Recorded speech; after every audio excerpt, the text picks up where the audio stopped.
دیروز در جریان سفر پرزیدنت روسیه ولادیمیر پوتین به تاجیکستان یک سازشنامه به میان وزارت شغل اهالی تاجیکستان، مهاجرت و مهنت و وزارت مهنت و حفظ اجتماعی فدراسیون روسیه به امضا رسید و به این مناسبت ما با سردار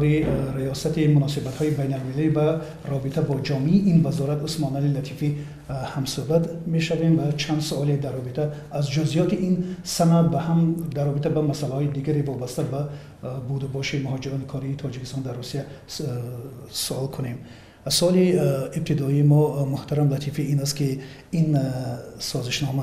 تا کجا واقعا زمینه همه جانبه حقوق‌های شهروندان تاجیکستان را در روسیه، اونهایی که البته به مهاجرت کاری رفتند و کار و زندگی میکنند و از این سو زندگی خودشون را تامین میکنند، میتواند حمایت کنند. اون چی که از این سازشنامه صحوی که برمی آید درباره تهیه پیشنهاد نمودن درخواست آید به جایهای کاری، مبادله اطلاعات در سمت جایهای کاری و آماده نمودن شهروندان جمهوری تاجیکستان در خود داخل جمهوری تاجیکستان پیش از سفر.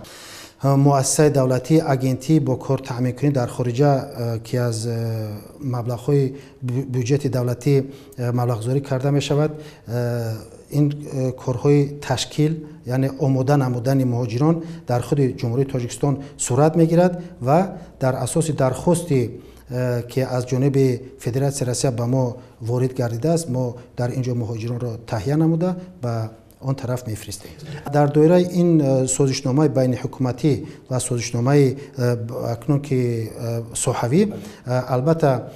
همه حقوق مهاجران مهنتی حمایت کرده می شوند. ولی یک مسئله دیگر، امروز موافق اطلاعی وزارت شما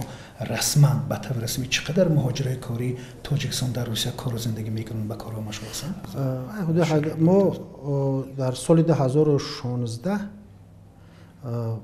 ما نزدیک 600,000 مهاجران مهنتی جمهوری تاجیکستان برای انجام دادن فعالیت موقتی مهنتی به فدراسیون روسیه سفر می نمایند. یک وقتی هست که تعداد آنها بالا می رود، یک زمانی هست تعداد آنها پایان می آید. چطور ما میتونیم وقتی که فصل تابستان گرما می بیاد بسیاری مهاجران به فدراسیون روسیه می روند، وقتی که فصل سرما می آید آنها برگشته به وطن ها به نزد عائله های خود برگشته می بیان. برای همین این شماره دقیق که گفته شده همش البته دقیق نیست. معاون سربازی روسیه ایگور شووالوف هم گفته بود که در مسئله مهاجران کاری تاجیکستان در روسیه، آنهایی که